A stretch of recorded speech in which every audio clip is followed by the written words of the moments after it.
उसको अरेस्ट किया। हेलो दोस्तों, तो आज आप लोगों को मैं बताऊंगा कि एक बंदा कैसे टाइम ट्रैवल कर सकता है और उसने क्या क्या किया। 2003 के अंदर एंड्रू कार्सन नाम का एक बंदा था जिसको एफबीआई ने अरेस्ट किया। वो बंदा हद से ज़्यादा लकी था। ये क्या था ये तो आप लोगों को आगे पता चल ही जाएगा। हद से ज़्यादा लकी था वो। अभी के लिए तो मैं उसको यही बोलूँगा कि हद से ज़्यादा लकी था। अभी के लिए मैं उसको यही बोलूँगा कि हद से ज़्यादा लकी था वो। उसने 2 हफ्तों के अंदर अंदर $8 डाले और स्टॉक मार्केट के अंदर से 2 हफ्तों के अंदर $350 मिलियन निकाले। तो जब एफबीआई ने इसको पकड़ा तो एफबीआई ने बोला कि या तो ये इनसाइडर होगा। क्रिप्टो के अंदर इनसाइडर्स होते हैं जो अंदर की खबर को, जैसे कि कोई स्टॉक बढ़ने वाला है तो उससे पहले उसको खरीद लेंगे और वो उससे डबल पैसा कमा लेंगे, ऐसा। तो हुआ क्या कि जब एफबीआई ने इससे पूछा कि ये तुमने कैसे बनाए पैसे इतने, $350 मिलियन, $800 डाल के सिर्फ 2 हफ्तों के अंदर अंदर। उसके बाद इसने बोला कि मैं टाइम ट्रैवल कर कर आया हूँ, मुझे ये सब पहले से पता था और जब मुझे पहले से पता था इस वजह से मैंने इतने पैसे बनाए। तो उसने बोला कि मैं 2056 से आया हूँ और जब इसका रिकॉर्ड चेक किया गया तो 2002 दिसंबर से पहले का रिकॉर्ड था, उससे पहले का रिकॉर्ड इसका था ही नहीं। और 3 अप्रैल को इसकी थी 3 अप्रैल 2003 के अंदर इसकी थी कोर्ट में हेयरिंग। तो कोर्ट में ले जाना था, उससे पहले ये गायब हो जाता है। तो क्या ऐसा पॉसिबल है कि लोग टाइम ट्रेवल कर सकते हैं? और क्या ये बात सच है कि टाइम ट्रेवलिंग होती है? क्या ऐसा हो सकता है? आप लोगों को क्या लगता है? आप कमेंट में ज़रूर बताएं। तो आइए आज हम लोग समझते हैं इसकी साइंटिफिक नॉलेज डीपली कि क्या ये बात सच है कि सच है या नहीं, और क्या ऐसा हो सकता है या नहीं। साल 89 के अंदर एक हार्वर्ड गॉर्जियस वेल्थ थे साइंटिस्ट जिन्होंने अपनी एक रिसर्च की। हार्वर्ड जॉर्जियस वेल्थ जिन्होंने अपनी एक नॉवल निकाली और उसका नाम था time travel the time machine.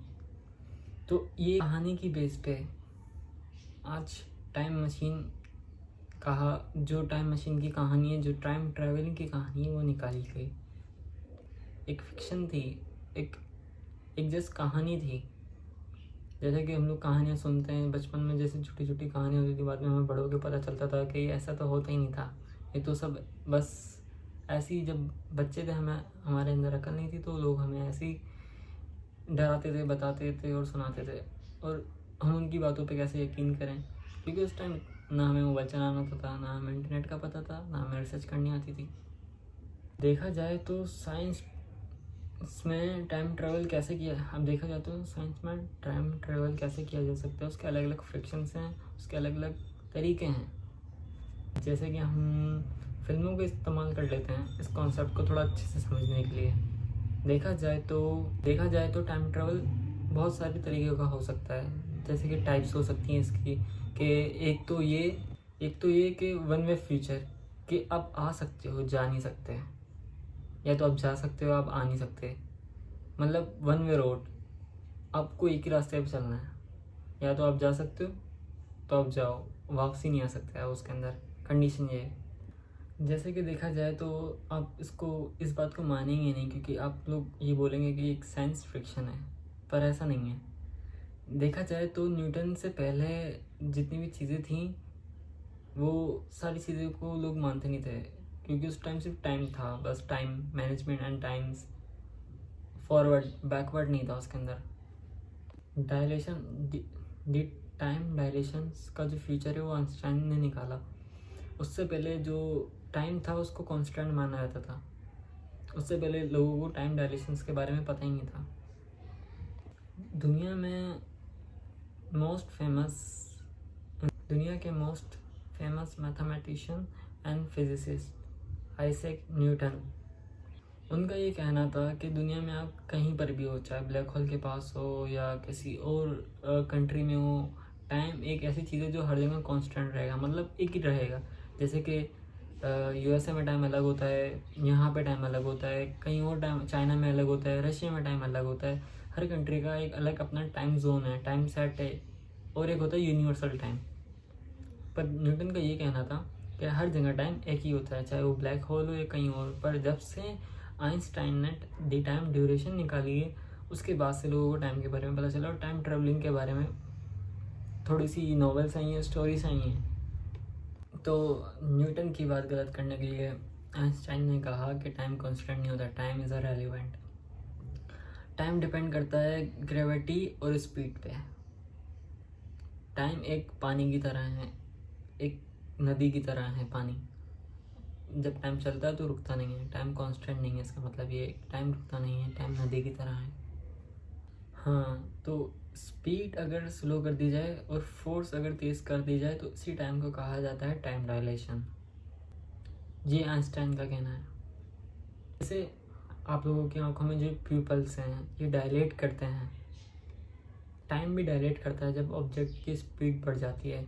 अगर आपको किसी चीज़ को, जैसे कि गाड़ी है बहुत तेज़ जा रही है, तो आप अपनी पीपल्स को थोड़ा जूम करेंगे और उसके बाद उसको गौर से देखेंगे, तो उसकी स्पीड की वजह से आपकी जो आँखें हैं उसकी जो फोर्स लग रही है, इसे कहा जाता है time duration.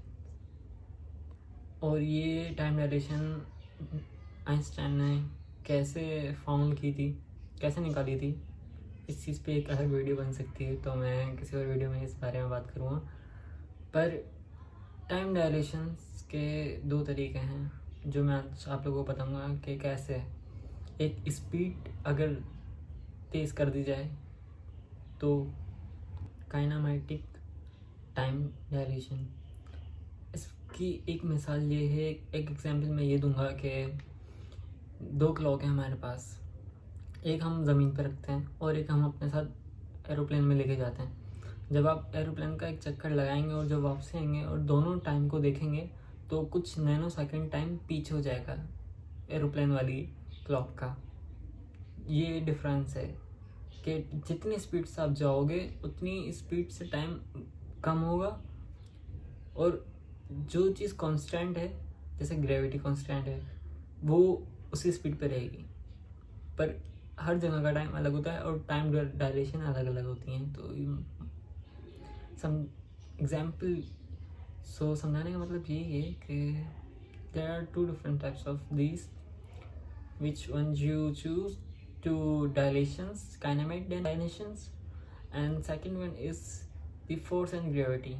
The most important thing these are और ये बातें मैं अपने मन से नहीं बोल रहा, मतलब मैं खुद से नहीं बोल रहा। एक्चुअली में एक ऐसा एक्सपेरिमेंट किया गया था जिसके अंदर एटॉमिक क्लॉक यूज़ की गई थी, जिसकी वजह से ये एक्सपेरिमेंट प्रूफ हुआ है कि time dilations, how to prove time dilations. जैसे आप लोगों ने अपनी क्लासेस में पढ़ी हुई होगी, time to gravity and force and speed. यहाँ पर टाइम को प्रिसाइसली मेजर करना था, इसलिए एटॉमिक क्लॉक्स का यूज़ किया गया था और इसे कहा गया था हैफेल-कीटिंग एक्सपेरिमेंट।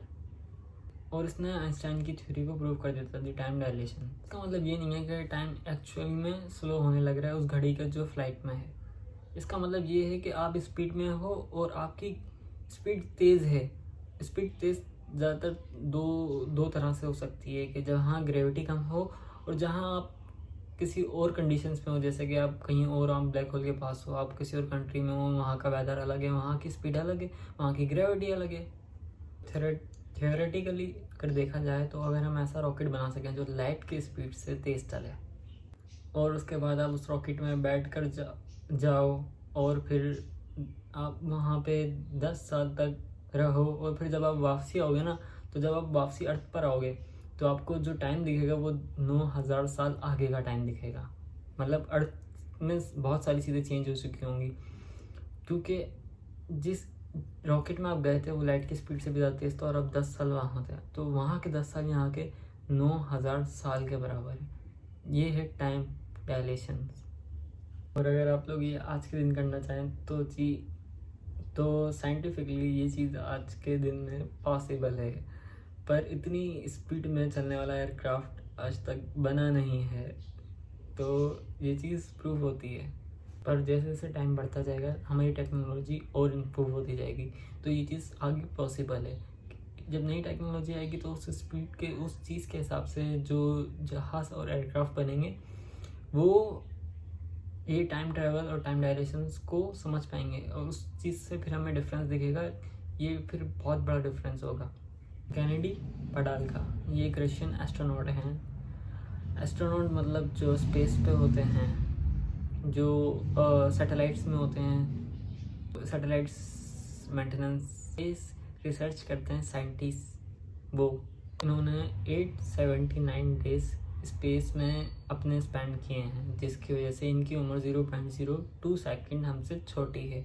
अर्थ पे जो लोग रहते हैं उन लोगों से, हम सभी रहते हैं वैसे तो पर एक ये तरीका है और एक और तरीका है ग्रेविटेशनल फोर्स का, जो न्यूटन ने निकाला, जो आइंस्टाइन ने निकाला ग्रेविटेशनल फोर्स का। तो आइंस्टाइन ने जो तरीका बताया था, उन्होंने कहा था कि एक फैब्रिक है जिसको आप इमेजिन करो, जो एक लॉन्ग तरह का फैब्रिक है जिसको आप इमेजिन करो, जहाँ पे ना मैश जिसके ऊपर आप बॉल्स रख दो, उसको आप प्लैनेटरी ऑब्जेक्ट समझ सकते हो। जितनी भारी बॉल उतनी ज़्यादा फोर्स, और जितनी ज़्यादा हैवी बॉल होगी उतना ही जो मैश होगा वो नीचे की तरफ फोल्ड होगा और उतनी ही ज़्यादा उसकी ग्रेविटेशनल फोर्स होगी। अर्थ का जो ग्रेविटेशनल फोर्स है 9.807 और जो जुपिटर का है वो 424.79। जैसे अर्थ का ज़्यादा है, जैसे अर्थ है उससे ज़्यादा जुपिटर का, और इससे सबसे ज़्यादा है सन का 274 मिलियन। तो पास्ट का क्या हम पास्ट में टाइम ट्रैवल नहीं कर सकते? इसका मतलब ये नहीं है। लाइट की स्पीड देखी जाए तो एक तरह से उसको भी टाइम लग जाता है। जैसे कि जो स्पेस में स्टार्स टूटते हैं, ब्रेकआउट होते हैं, उनकी जो लाइट्स होती है वो अर्थ तक जब स्पेस में आ रही होती है, जब हम अर्थ में जो लोग हैं, मतलब जो दुनिया में लोग हैं, वो उसको तब देखते हैं जैसे 2000 साल बाद, 500 साल बाद, 100 साल बाद, ऐसे। तो उनकी लाइट को ट्रेवल करने में जब इतना टाइम लगता है तो हमें पास्ट में ट्रेवल करने में कितना टाइम लगेगा? जैसे कि अगर हम लाइट से पहले कहीं पहुंच गए और वो लाइट तब ट्रेवल कर रही है तो मतलब वो लाइट पुरानी होगी, उस टाइम की वो लाइट नहीं होगी। इस तरीके से हम पास्ट में एक झलक देख सकते हैं बस। 28 जून, तो क्या हम सच में टाइम ट्रेवल कर सकते हैं? तो 28 जून 2009 में फेमस फिजिसिस्ट स्टीफन हॉकिंग ने एक पार्टी रखी। उस पार्टी में वो एक बंदे का इंतज़ार कर रहे थे यूनिवर्सिटी ऑफ कैम्ब्रिज के अंदर। उस बंदे को एक इंतज़ार कर रहे थे। पार्टी ख़त्म भी हो गई थी, फिर भी वो उस बंदे का एक इंतज़ार कर रहे थे, क्योंकि उस बंदे को भी पता था कि वो आएगा और स्टीफन हॉकिंग को भी पता था कि वो बंदा आएगा। इस पार्टी में हर कोई इन्वाइटेड था पर कोई भी आया नहीं। ऐसा नहीं है कि उस पार्टी में कोई आना नहीं चाहता था, क्योंकि ऐसा है वो पार्टी सिर्फ टाइम ट्रेवल्स के लिए रखी गई थी। मतलब जो टाइम में ट्रेवल करते हैं उन लोगों के लिए वो पार्टी रखी गई थी, क्योंकि वो टाइम ट्रेवल कर रहे हैं, उनको पता होगा कि ऐसे टाइम में एक पार्टी रखी गई है, तो वो लोग आते जाते रहते हैं टाइम में, उनको तो पता होना चाहिए। तो इस वजह से कोई आया नहीं उस पार्टी के अंदर। आज के लिए इतना ही दोस्तों, फिर मिलते हैं दूसरी वीडियो में। अगर अच्छा लगे सब्सक्राइब, कमेंट, और जो आपकी सोच है वो आप शेयर कीजिए कमेंट करके। और अगर कोई सवाल हो तो आप कमेंट कीजिए।